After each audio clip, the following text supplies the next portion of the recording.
Assalamualaikum warahmatullahi wabarakatuh. Perkenalkan, nama saya Arini Mayang Fauni dari Prodi Pendidikan Agama Islam Universitas Nahdlatul Ulama Indonesia. Baik, di sini saya akan menjelaskan tentang rohan atau gadai. Pengertian rohan. Rohan merupakan suatu perjanjian dengan fasilitas pembiayaan yang dapat diberikan oleh suatu lembaga maupun perorangan dengan penyerahan barang untuk dijadikan agunan. Rohan adalah menjaminkan barang yang memiliki nilai menurut pandangan hukum agar pemilik barang tersebut bisa mendapatkan hutang. Nah, rohan atau gadai ini adalah penyerahan barang sebagai jaminan untuk mendapatkan pinjaman dana. Yang kedua ada rohan menurut para ahli. Rohan menurut para ahli ini ada 3 ulama. Yang pertama ulama Malikiyah, yang kedua ulama Syafi'iyah dan Hanabilah, dan yang ketiga ada ulama Hanafiyah. Dasar hukum rohan. Nah, dasar hukum rohan ini ada 4. Yang pertama Al-Quran, yang kedua hadis, yang ketiga ijma, dan fatwa DSN MUI. Di sini juga terdapat rukun rohan. Nah, rukun rohan ini ada akid. Itu adalah orang yang berakad, dan ma'hud alaih adalah barang yang diakadkan. Dan orang yang berakad ini juga ada nama-namanya. Yang pertama ada murtahin, orang yang menerima gadai, dan rohin, orang yang menggadaikan barangnya.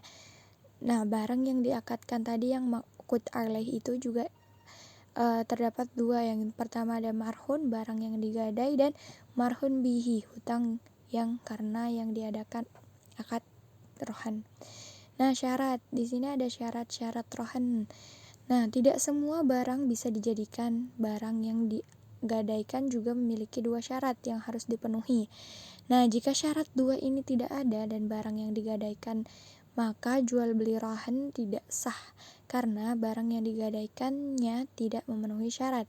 Nah, adapun syarat-syaratnya, yang pertama harus benar berupa barang, dan yang kedua barang itu sah dijual. Karena ada beberapa kasus barang dijual itu hasil pencurian, itu nggak boleh. Nah, syarat utang yang dijadikan objek dalam gadai. Yang pertama benar-benar harus berupa utang, yang kedua masing-masing kedua pihak mengetahui kadar dan sifat hutang, yang ketiga utang tersebut bersifat tetap, dan yang keempat utang tersebut bersifat lazim. Nah, syarat orang yang melakukan akad jual beli rohan. Yang pertama mempunyai kebebasan untuk melakukan jual beli rohan atau nggak dipaksa, nggak ada paksaan dari manapun.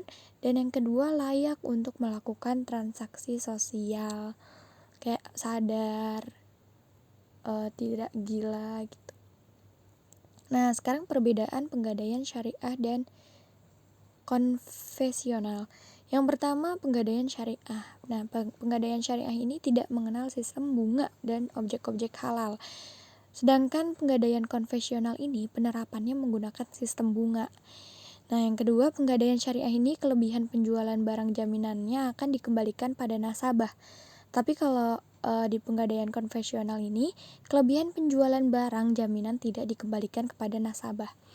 Nah, kalau yang ketiga ini penggadaian syariah ini jaminan benda bergerak maupun tidak bergerak. Nah, penggadaian konvensional ini jaminan bendanya hanya yang bergerak saja. Baik, selanjutnya yaitu referensi dari makalah yang saya presentasikan dan jurnal dan kitab Yaqut Nafis lil Habib Ahmad bin Umar Asyatiri, dan dari kitab Minhaj Thalibin lil Imam Nawawi. Cukup sekian yang dapat saya sampaikan, kurang lebihnya mohon maaf. Wassalamualaikum warahmatullahi wabarakatuh.